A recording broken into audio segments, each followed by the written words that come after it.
শোনো, প্রতিদিন ঘুম থেকে ওঠো, কিন্তু একটা প্রশ্নের উত্তর দাও। তোমার লক্ষ্যটা কী?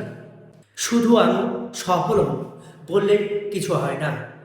সত্যিটা কি করতে হবে তুমি সেটা জানো, কিন্তু তুমি করো না। তুমি প্ল্যান করো, কিন্তু সেটা ফেলে রাখো। আজ মুড নেই, কাল থেকে শুরু করো। এই কথাগুলোই তোমাকে পিছিয়ে রাখছে।